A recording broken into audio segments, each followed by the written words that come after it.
नमस्कार साथियों। आज के इस सेशन में हम लोग ISO 19011 2018 जो कि guidelines for editing management system के रिक्वायरमेंट के बारे में बात करता है, उसके बारे में हम लोग बात करने वाले हैं। ये इसका 3rd एडिशन है जो कि जुलाई 2018 में पब्लिश हुआ था। आज के इस सेशन में हम लोग ISO 19011 2018 का जो ओवरव्यू है, मीन्स जो स्ट्रक्चर्स है, पहले तो उसके बारे में हम लोग बात करेंगे। प्लस इसमें एक क्लास होता है जो एडिटिंग मैनेजमेंट सिस्टम का क्या होता है, प्रिंसिपल्स होता है, मीन्स प्रिंसिपल्स ऑफ एडिटिंग्स, उसके बारे में हम लोग बात करने वाले हैं। जो कि 7 प्रिंसिपल्स होता है एडिटिंग का, उसके बारे में हम लोग डिटेल में बात करने वाले हैं।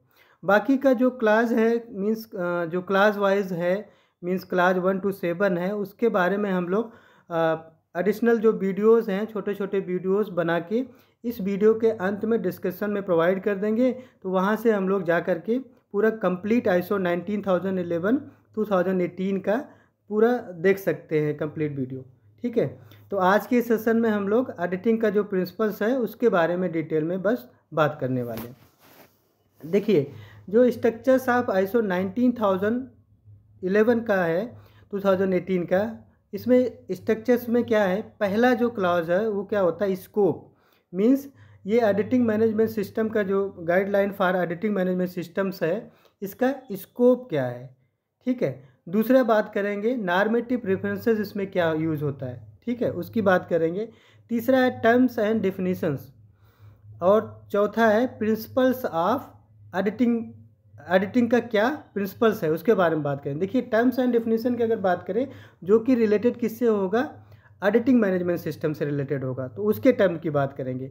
यहाँ पे क्यूमस टर्म की बात नहीं करेंगे, यहाँ पे एडिटिंग जो मैनेजमेंट सिस्टम का जो टर्म्स यूज होता है, मीन्स एडिटिंग में जो टर्म्स यूज होते हैं उसकी बात करने वाले हैं। नेक्स्ट है प्रिंसिपल्स ऑफ एडिटिंग, क्या प्रिंसिपल्स है एडिटिंग का, उसके बारे में हम लोग डिटेल में बात करने वाले हैं कि 7 प्रिंसिपल्स क्या होते हैं एडिटिंग का। ठीक है, और नेक्स्ट क्लास क्या है, मैनेजिंग एंड एडिट प्रोग्राम, उसके बारे में भी हम लोग डिटेल में बात करने वाले हैं, managing and audit programme. But ये सब जो क्लॉजेस के वीडियोस होंगे, ये छोटे छोटे वीडियोस होंगे, मींस एक वीडियो में हो जाएगा आपका scope, normative, preferences, terms and definitions, and एक वीडियो में आपका प्रिंसिपल्स ऑफ एडिटिंग हो जाएगा। नेक्स्ट वीडियो में आपके managing and audit programme, and next video में आपका कंडक्टिंग एंड एडिट्स हो जाएगा। अगर हम 7th क्लास की बात करें तो इसका एक सेपरेट वीडियो हम लोग बनाएंगे, जो कि होगा competence and evaluations of editors. Means structures of ISO 19011 2018 में कितने हैं, 7 स्ट्रक्चर्स हैं, 7 क्लॉजेज हैं। पहला है स्कोप, दूसरा नॉर्मेटिव रेफरेंसेस, तीसरा टर्म्स एंड डेफिनेशन, चौथा प्रिंसिपल्स ऑफ एडिटिंग, पांचवा क्या है managing and audit programme, and 6 क्या है कंडक्टिंग एंड एडिट, 7th क्या है competence and evaluations of auditors, उसकी बात करेंगे।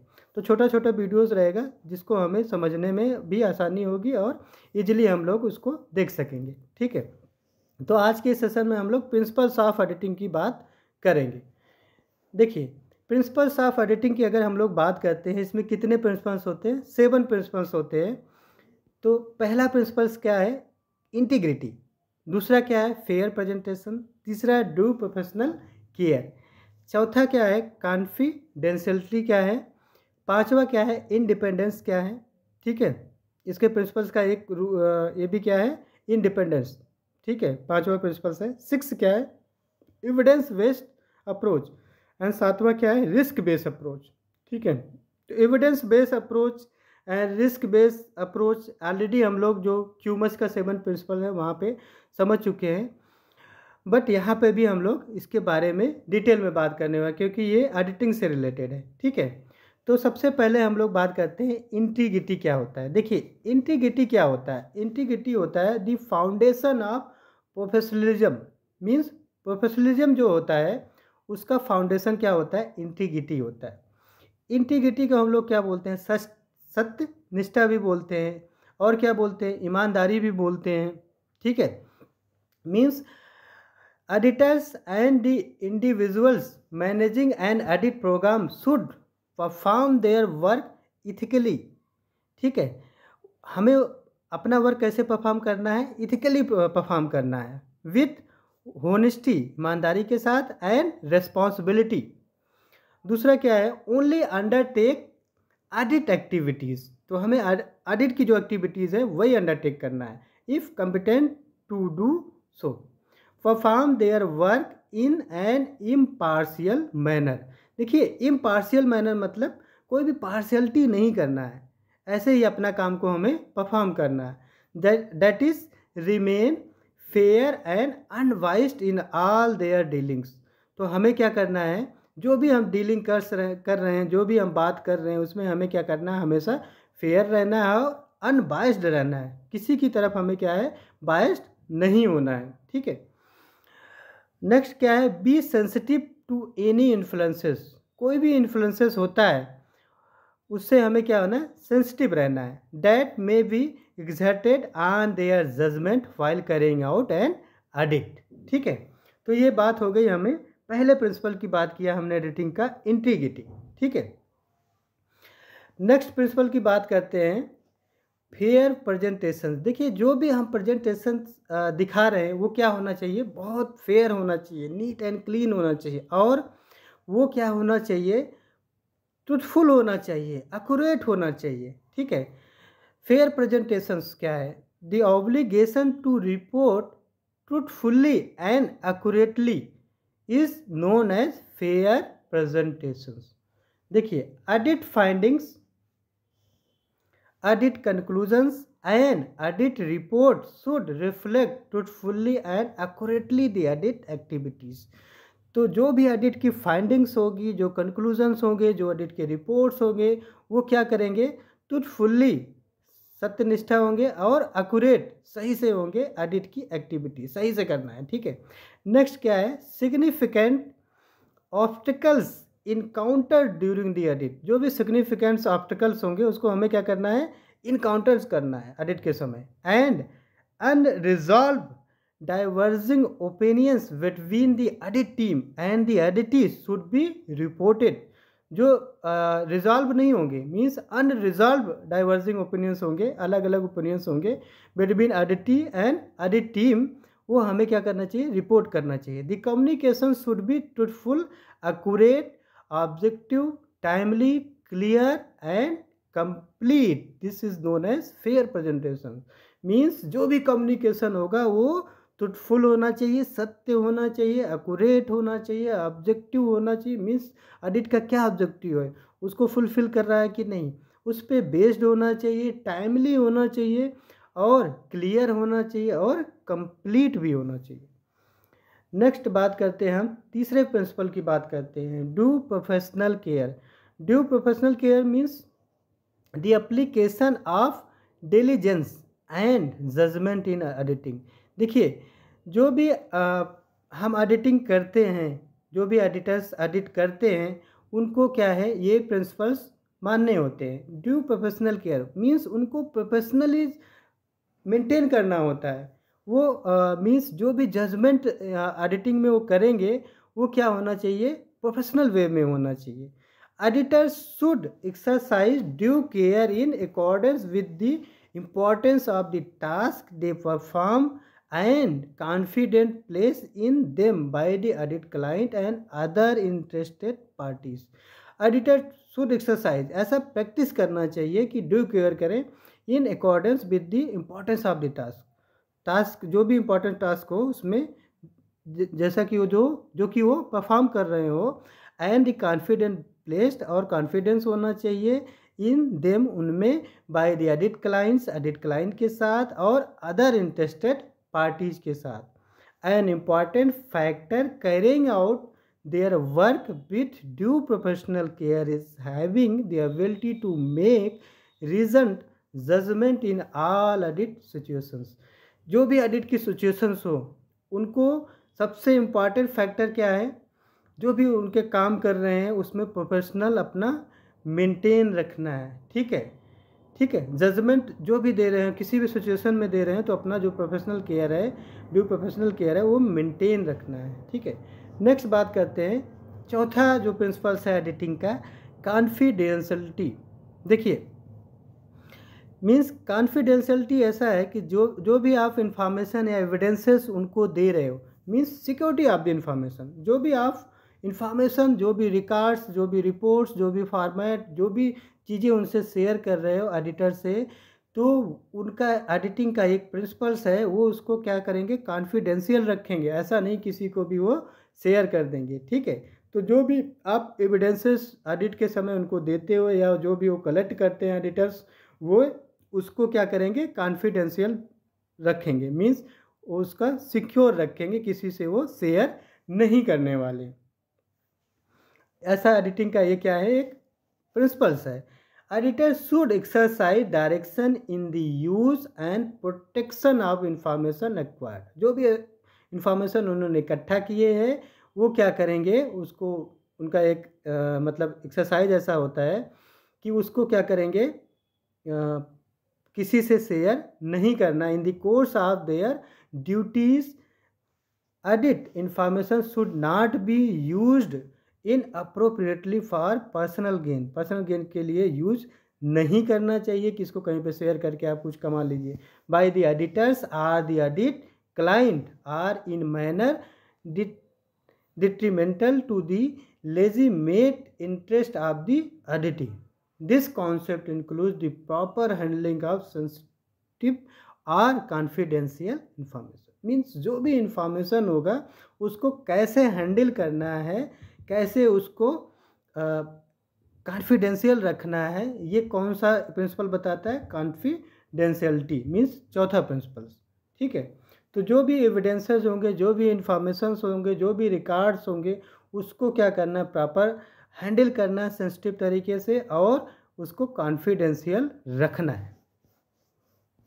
नेक्स्ट बात करते हैं हम, पांचवा जो प्रिंसिपल्स है इंडिपेंडेंस। देखिए इंडिपेंडेंस है कि the basis for the impartiality of the edit. ऐसा ना हो कि कोई भी एडिट आप परफॉर्म कर रहे हो क्या हो, पार्शियल हो, बायस्ड हो, ऐसा ना हो। of the edit and objectivity of the edit conclusions. Editor should be independent of the activity being edited wherever practicable and should in all cases act in manner that is free from function being edited if practicable. देखिए कभी कभी ऐसा होता है कि जैसे कि कोई बहुत छोटा ऑर्गेनाइजेशन होता है, तो वहाँ पे क्या है, एक दो एडिटर्स होते हैं जो एडिट करते हैं, इंटरनल एडिट्स करते हैं। तो उसमें क्या होता है, इंडिपेंडेंस जैसे कभी कभी कुछ लोग अपने ही डिपार्ट का एडिट करते हैं। तो एडिट प्रिंसिपल्स में ऐसा नहीं करना चाहिए कि जो आप अपने खुद डिपार्टमेंट का एडिट नहीं कर सकते हैं, जो दूसरा एडिटर है उसको करना चाहिए। तो ये इंडिपेंडेंस की बात ये कर रहे हैं कि क्वालिटी का मान लीजिए कोई एचओडी है तो वो क्वालिटी का एडिट नहीं कर सकता है। नेक्स्ट बात करते हैं, editor should maintain objectively through out the edit. जो एडिट का ऑब्जेक्टिव है उसको हमें क्या करना होता है, एडिटर्स को मेंटेन करना होता है throughout the audit process to ensure that the audit finding, ensure करने के लिए जो भी एडिट की फाइंडिंग्स होगी और कंक्लूजन्स होगा are based only on the audit evidences, वो एडिट के एविडेंस पे ही बेस्ड है। For small organization, it may not be possible for internal editor to be fully independent. ऐसा नहीं होता है, छोटे छोटे ऑर्गेनाइजेशन होते हैं जहाँ पे एक ही एडिटर है, तो कैसे करेगा, to be fully independent of the activity being edited. But उनका क्या होना चाहिए, every effort should be made to remove bias and encourage objectivity. तो उनका एक एफर्ट ऐसा होना चाहिए कि जो भी एडिट हो रहा है या मैं कर रहा हूँ वो बायस नहीं है, मीन्स इम्पार्शियल है, और इनकरेज ऑब्जेक्टिविटी, ऑब्जेक्टिव जो हमारी एडिट का है उसको मीट कर रहा है, ठीक है। नेक्स्ट प्रिंसिपल्स है 6 जो होता है वो उसका है एविडेंस बेस्ड अप्रोच। देखिए जो भी हमारा एडिटिंग का प्रिंसिपल्स है 6 नंबर, कहते हैं कि जो भी एडिट हम करेंगे वो किसके बेस पे होगा, एविडेंस के बेस पे, डेटा के बेस पे होगा। The rational method for reaching reliable and reproducible edit conclusion in A systematic edit process, ठीक है। एक रैशनल मेथड हमें यूज करना है, ठीक है, रिलेबल और रिप्रोड्यूसिबल एडिट कंक्लूजन के लिए, ठीक है। That is rational method means that is database. देखिए, auditor's evidence should be verifiable. जो भी एविडेंस एडिटर्स इकट्ठा कर रहे हैं या रख रहे हैं, वो क्या होना चाहिए, वेरीफाइबल होना चाहिए। उसको हम लोग या कोई भी एडिट क्लाइंट्स या टीम उसको वेरीफाई कर सके। ठीक है। दूसरा क्या है, it should in general be based on samples of information available since an audit is conducted during a finite period of time with finite resources। ठीक है। An appropriate use of sampling should be applied. तो एक sampling जो भी होगा वो appropriate sample method use होगा। Since this is closely related to the confidence that can be place in audit conclusion. ठीक है। तो ऑडिट कंक्लूजन के लिए हमें क्या होना चाहिए, जो भी हमारा डेटा होगा, एविडेंस होगा, वो क्या होना चाहिए, रिलेबल और क्या होना चाहिए, एक तो रिलेबल होना चाहिए और एविडेंस क्या होना चाहिए, वेरीफाइबल होना चाहिए और रिप्रोड्यूसिबल होना चाहिए ऑडिट का कंक्लूजन। ठीक है। तो ये सारी चीज़ें हमें क्या है, एविडेंस बेस्ड अप्रोच में मिलेगा। मीन्स हमें रेशनल मेथड यूज करना है। ठीक है।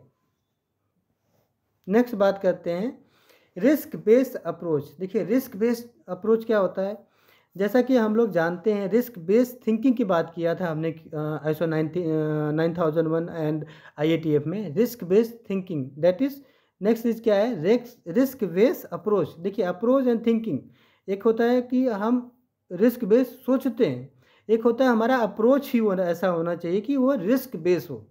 ठीक है। मतलब रिस्क को हम कंसिडर करें, तो that is risk based approach. And audit approach that considered risk and opportunity. देखिए, रिस्क क्या होता है, मीन्स रिस्क होता है कि कोई भी आउटकम्स हो उस पर जब हम अनसर्टेन हो जाते हैं, मीन्स अनसर्टेनिटी अनएक्सपेक्टेड और observe outcomes is known as risk. Risk can not be zero, risk कभी भी जीरो नहीं हो सकता। रिस्क को मिनिमाइज करते हैं हम लोग एक्शन लेकर के। अगर रिस्क जो है पॉजिटिव है तो हमारे लिए क्या है, अपॉर्चुनिटी फॉर इम्प्रूवमेंट है। रिस्क अगर निगेटिव है तो उसको मिनिमाइज करने के लिए हम लोग उस पर एक्शन लेते हैं और उसके साथ रहते हैं। जैसे जैसे आपका नॉलेज इंक्रीज होगा, अनसर्टेनिटी डिक्रीज होगी और रिस्क क्या है, मिनिमाइज होगा, कम होगा। The risk based approach should substantively influence the planning, conducting and reporting of the audits in order to ensure that audits are focused on matters that are significant। जो कि significant कोई भी matter है उस पर क्या करें, वो जिससे कि फोकस करें for the audit client and for achieving the audit programs objective, जिससे कि ऑडिट के जो क्लाइंट्स हैं और ऑडिट के जो हमने प्रोग्राम किया है उसका जो ऑब्जेक्टिव है वो अचीव किया जा सके। साथियों, आज के इस सेशन में इतना ही। बाकी जो ISO 19011 का 2018 का क्लास वाइज जो हम वीडियो बनाएंगे, 1 2 3 हमारा नेक्स्ट वीडियो होगा। मींस क्लास 1 जो कि स्कोप है और क्लास 2 नॉर्मेटिव प्रेफरेंसेस है एंड क्लास 3 क्या है, टर्म्स एंड डेफिनेशन, उसके बारे में बात करेंगे। फिर हम लोग क्लास वाइज क्लास 4 हो गया, क्लास 5 हो गया, 6 हो गया, 7 हो गया, इसका जो है छोटा छोटा वीडियो बना करके इसी वीडियो के अंत में जो है हम लोग क्या करें, डिस्क्रिप्शन में सारे जो वीडियोस के लिंक होंगे उसमें प्रोवाइड कर देंगे, तो हम लोग यहाँ पे जा कर के सारा वीडियो देख सकते हैं। ठीक है। तो एक दूसरे जितने भी वीडियोस रहेंगे एक दूसरे का लिंक हम डिस्क्रिप्शन में प्रोवाइड कर देंगे, तो आप कोई भी वीडियो क्लिक करेंगे वहाँ से जा कर के ISO 19011 का पूरा वीडियो, कंप्लीट वीडियो आप देख सकते हैं। तो आज के इस सेशन में इतना ही। Thank you so much.